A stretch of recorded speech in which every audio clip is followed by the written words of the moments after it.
उन्हें तो कहा था कि तेरा ये केस तेरे बॉस लड़ेंगे, उन्होंने मना कर दिया क्या? नहीं मम्मा, आप भी ना बहुत भूली हैं, ऐसी कोई बात नहीं है, वही लड़ेंगे हमारा केस। बहुत साल पहले वीरेंद्र सिंह और उनके दोस्त बलदेव सिंह ने आपस में तय किया था कि जब उनके बच्चे बड़े हो जाएंगे तो वो आपस में उन दोनों की शादी कर देंगे। तो इन्होंने शादी करने से इनकार कर दिया। हाँ तो मिस्टर ईशान, चलिए मैं और अदालत ये मान लेते हैं कि ये प्रोजेक्ट आपने शुरू किया था, लेकिन मैंने तो सुना है कि आपने इस प्रोजेक्ट का विरोध किया था।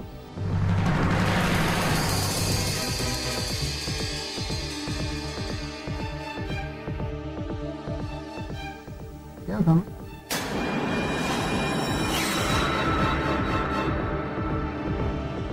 जी वो कुछ किया था या नहीं?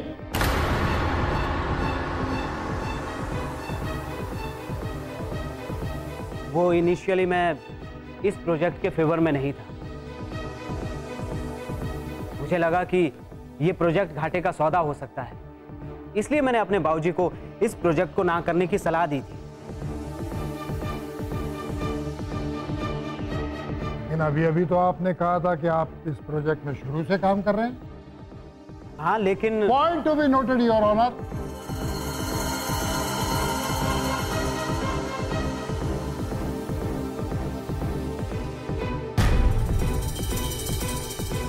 पच्चीस फरवरी 2015 को इस प्रोजेक्ट का टेंडर भरा और 5 मार्च को यह प्रोजेक्ट अंबे एसोसिएट्स ने खरीदा और इस पे काम करना शुरू किया। और 14 अप्रैल को मिस्टर ईशान विदेश से वापस आते हैं और आने के 2 दिन बाद ही वो ऑफिस ज्वाइन कर लेते हैं।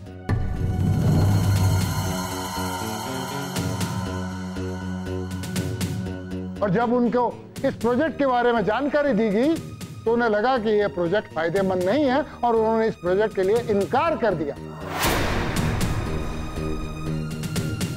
जब उन्हें बिठा के इस बात पर समझाया गया कि यह प्रोजेक्ट फायदेमंद है, तब कहीं जाके वो इस प्रोजेक्ट से जुड़ने के लिए तैयार हुए।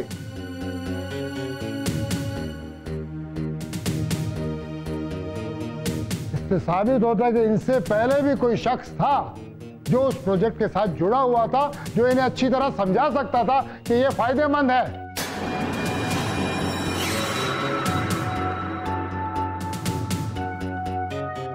इनमें इतनी काबिलियत नहीं थी कि वो अकेले इस प्रोजेक्ट को हैंडल कर पाते। चलिए इसको यूं समझते हैं कि एक कंपनी ने एक कार बनाई,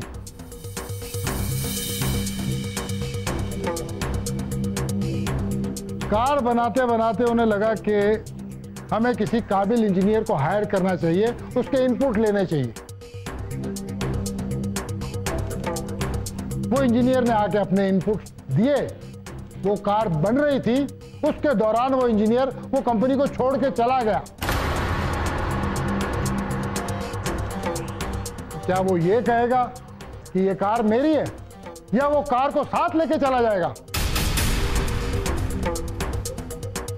मैं पूछता हूं, क्या वो कार को साथ लेके चला जाएगा? जवाब दे इस बात का ईशान।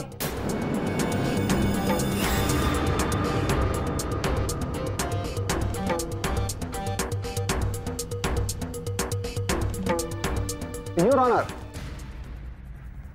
मिस्टर मनचंदा अदालत को मनोरंजक किस्से सुनाकर गुमराह करने की कोशिश कर रहे हैं, मुद्दे से भटकाने की कोशिश कर रहे हैं।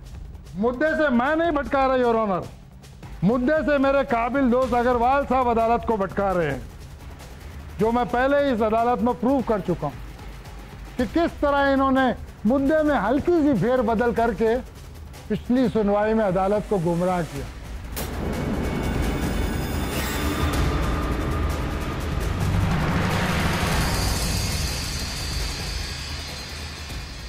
योर ऑनर, मेरी अदालत से गुजारिश है, हमें कुछ और भी सबूत पेश करने हैं, उसके लिए हमें एक तारीख और दे दी जाए। I object your honour. Mister Agarwal एक और तारीख लेकर इस केस को लंबा खींचना चाहते हैं ताकि वो मेरे क्लाइंट को ब्लैकमेल कर सकें। जहां तक सबूतों का सवाल है, मैं तमाम सबूत अदालत के सामने पेश कर चुका हूं और मेरी दरखास्त है कि अदालत अपना फैसला सुनाए।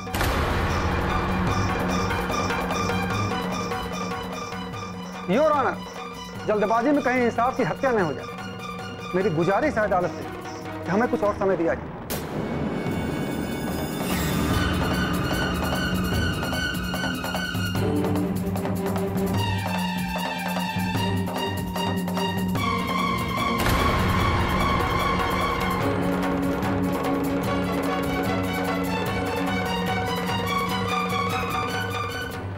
अदालत अगली तारीख तक मुलतवी की जाती है।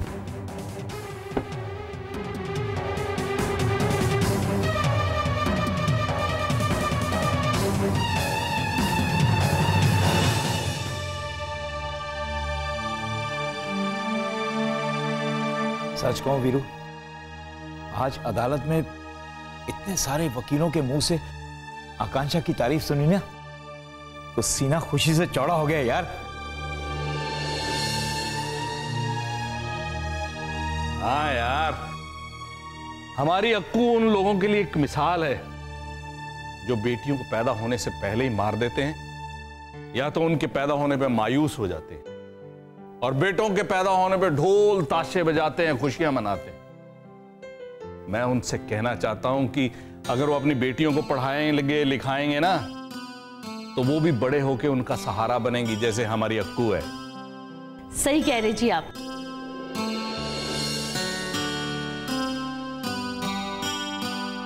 मैं तो अभी तक अक्कू को छोटी बच्ची ही समझ रही थी, पर आज कोर्ट में पता चला कि अक्कू कितनी बड़ी हो गई है।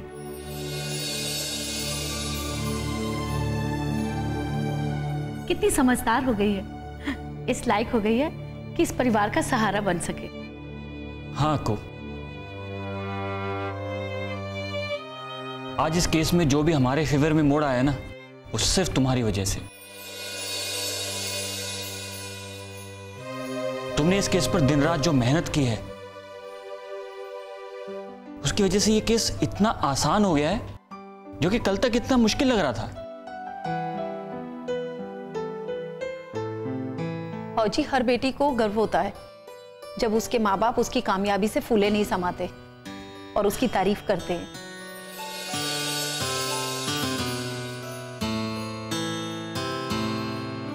बाबूजी, सच पूछिए तो इस कामयाबी की असली हकदार मेरी भाभी है।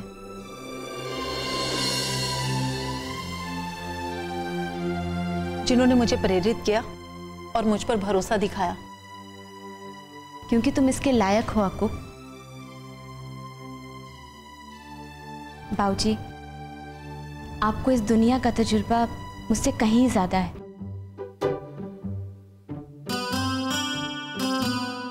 लेकिन मुझे बस इतना पता है कि कोई भी लड़ाई अगर जीतनी हो तो उसके लिए एक्सपीरियंस, तजुर्बे की ही जरूरत नहीं होती।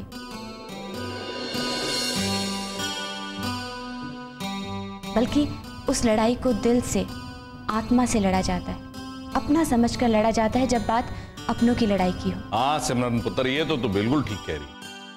भाई, हमारी अक्कू के पास तजुर्बा भले ही कम है, लेकिन जोश की कमी नहीं है, और वो इसने प्रूव भी करके दिखाया है ना। बाबूजी, ये हौसला भी आप ही का दिया हुआ है।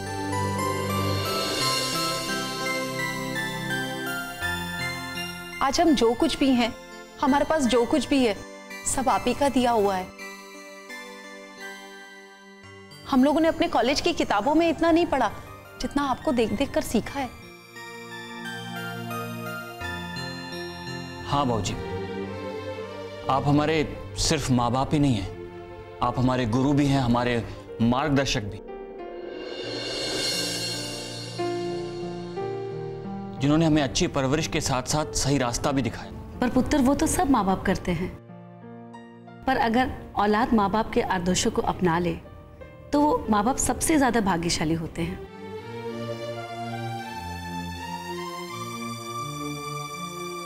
जैसे मैं और तेरे बाबूजी। सही कह रही हैं परजाई जी आप।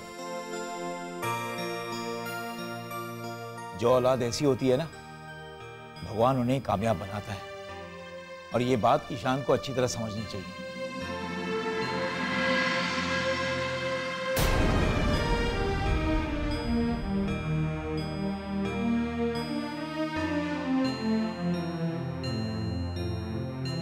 बलदेव ना समझे ना वो, अब इस घर को, इस परिवार को ईशान की जरूरत नहीं है।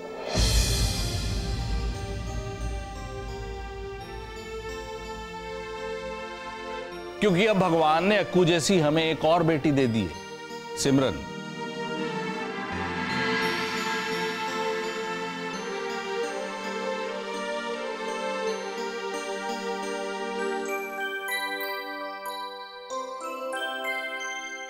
जिसने ईशान की कमी पूरी कर दी है।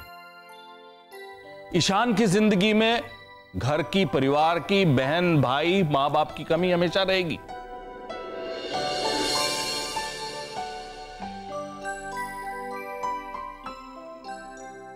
लेकिन हमें उसकी कोई कमी नहीं रहेगी, क्योंकि हमारे पास अब सिमरन है।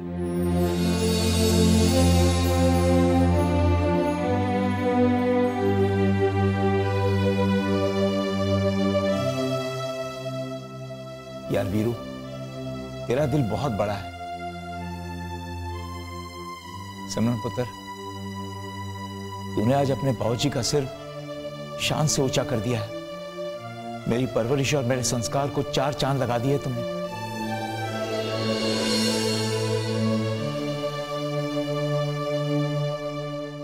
एक बाप के लिए इससे बड़ा खुशी का पल और हो ही नहीं सकता।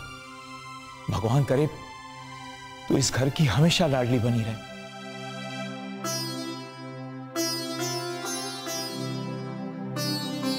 सिमरन हमेशा हमारी लाडली रहेगी, क्योंकि सिमरन हमारी बेटी है ना। अच्छा, और मैं? भाई ये सही है, अक्कू बाबूजी की लाडली, सिमरन आपकी लाडली। और मेरा क्या होगा? मैं किसका लाडला? तू भाभी का लाडला।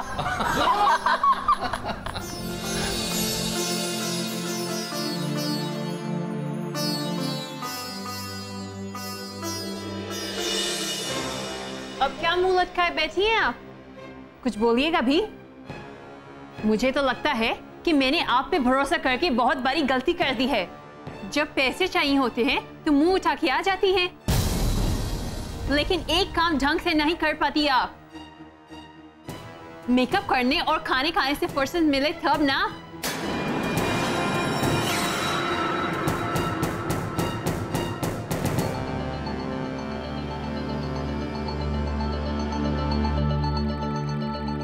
तान्या पुत्र, ऐसा हो जाएगा ऐसा तो मैंने सोचा भी नहीं था। इतनी बड़ी बात मुझसे छुपी कैसे रह गई?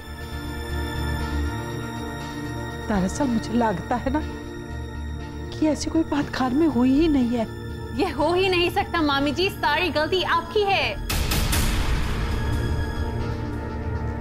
मैंने कहा था कि उस आकांक्षा पे नजर रखिए, वो कोई ना कोई चाल जरूर चलेगी। पर आप तो सिर्फ इसी बात पे ध्यान रखती हैं ना कि सिमरन ने रणवीर से शादी क्यों की। तान्या पुत्र, ये भी तो पता लगाना जरूरी था ना। तो ये पता लगा पाई आप? सिमरन ने रणवीर से शादी करा ली तो करा ली, पर फायदा तो हमारा ही हुआ ना। पर अब जो नुकसान होगा उसका जिम्मेदार कौन है?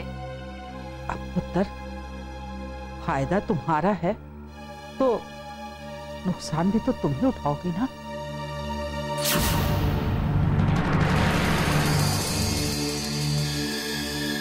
चलो मान लिया कि घर पे बात नहीं हुई और आपको नहीं पता चला, पर ऑफिस में तो बात हुई होगी ना।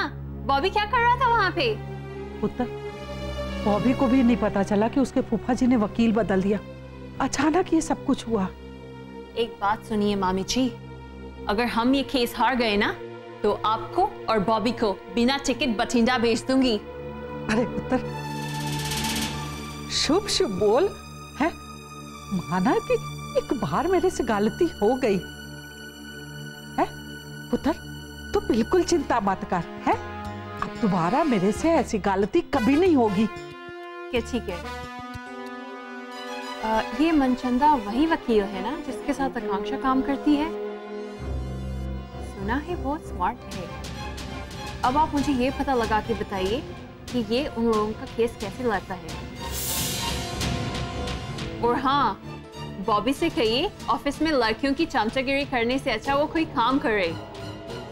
समझ गई पुत्र, समझ गई। अब तू देख कैसे मैं अपने ये दोनों कान ना उस घर के कोने कोने में लगा देती हूँ। तो क्या कहते हैं, छुपे हुए कैमरे की तरह है। फिर देखती हूँ कैसे मुझसे ये लोग कोई बात छुपा पाते हैं।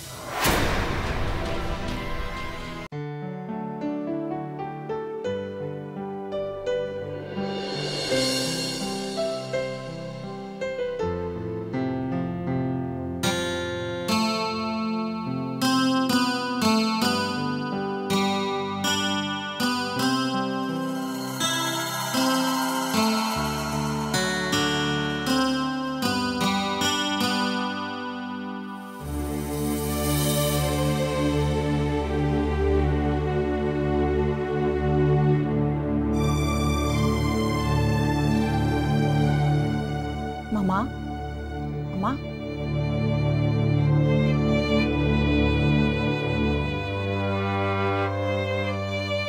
क्या हुआ मम्मा? आज इतनी जल्दी सोने की तैयारी? कुछ ठीक नहीं लग रहा था पुत्र, इसलिए चुपचाप अपने कमरे में लेट गई। इस घर का माहौल अजीब सा हो गया है।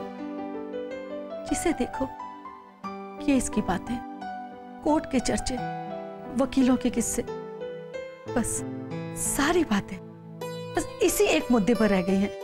जैसे हमारे इस घर परिवार में और हमारे जीवन में और कोई मुद्दा और परेशानी रह ही नहीं गई। हाँ मम्मा, आप बिल्कुल ठीक कह रही हैं। आजकल हम सबकी जिंदगी इस केस के इर्द गिर्द सिमट कर रह गई है। सुबह शाम हम लोगों का चर्चा का विषय सिर्फ ये केस ही रहता है। ऐसा लग रहा है जैसे सारा परिवार मेरे ईशान के पीछे हाथ धोकर पड़ गया है। ईशान भैया के पीछे? मम्मा, आपको ऐसा क्यों लग रहा है?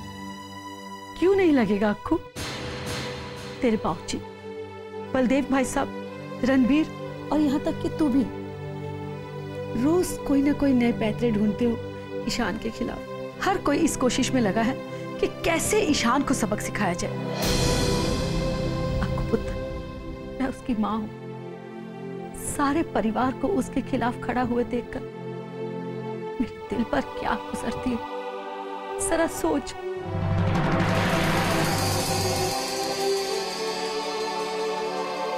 अब ये केस मेरे पति और तुम जीतो चाहे मेरा पुत्र ईशान, मुझे तो हर हाल में हार का ही सामना करना है।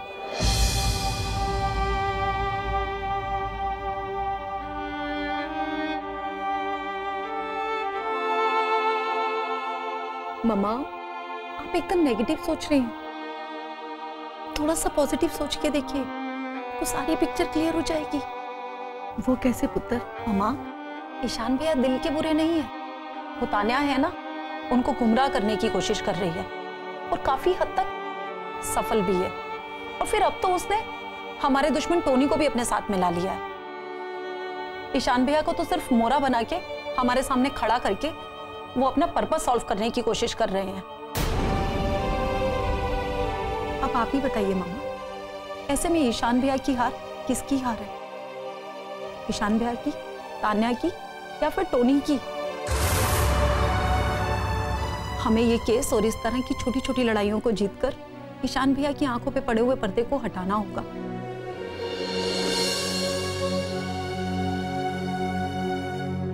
ताकि हम उनको इनका वास्तविक चेहरा दिखा सके। इसलिए मम्मा, ईशान भैया का हारना हमारे परिवार की जीत के लिए जरूरी है।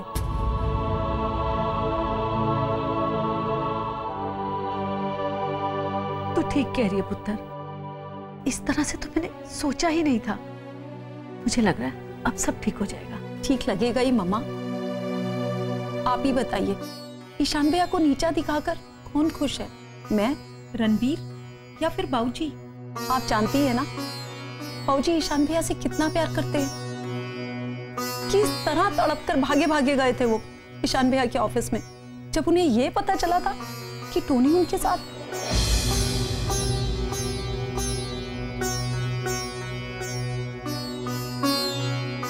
मुझे माफ कर दे पुत्र, मैं छली पता नहीं कैसे कैसे ख्याल दिमाग में पाल रही थी। अब तो माता रानी से यही प्रार्थना है कि ये केस तुम ही जीतो, ताकि जल्दी से ईशान की आंखें खुले और फिर से मेरा घर परिवार एक हो जाए। ऐसा ही होगा मामा, आप देखना, ऐसा ही होगा।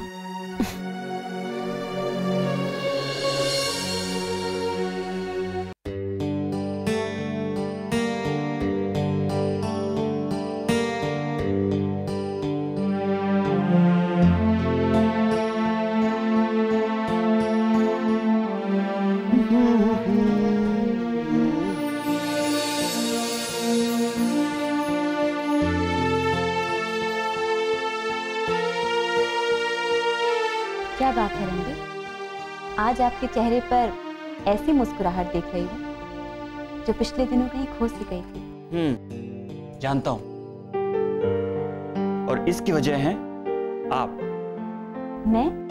हाँ, क्योंकि हम तो अपने एडवोकेट्स और लीगल एडवाइजर्स पर भरोसा करके बैठे थे। हमें तो कभी पता ही नहीं चलता कि वो पैसे हमसे ले रहे हैं और लड़ उस टोनी के ले रहे हैं। अगर आपने और अक्कू ने हमारी आंखें ना खोल दी। ये तो मेरा फर्ज है, पर मुझे एक बात समझ में नहीं है कि जो बात अक्कू की समझ में आ गई, उस बात को समझने में आप लोगों को इतना वक्त क्यों लगा? एक्चुअली बिजनेस की नींव जुबान और भरोसे पर टिकी होती है, और कब कौन भरोसा तोड़ेगा या अपनी जुबान से मुकरता है ये पता ही नहीं चलता। और शायद बाबूजी ने इसीलिए अक्कू को इस मैटर में इन्वॉल्व किया। और ये टोनी इतना मक्कार आदमी है कि अगर वो अपनी पर आए तो ईमानदार से ईमानदार आदमी को भी बिकने पर मजबूर कर देता है। सही कहा, इस दुनिया में हर इंसान बिकता है। कोई लालच में बिकता है तो कोई मजबूरी में बिकता है।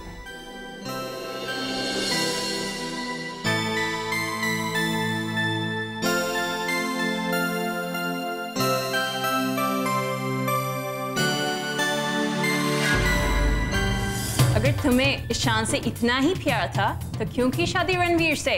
तानिया, चिल्लाओ मत। ये तुम्हारे बाप का ऑफिस या घर नहीं है। पब्लिक ने इसे समझे। You shut up, mister. जो भी तुम्हारा नाम, मेरे पति से तमीज से बात करना।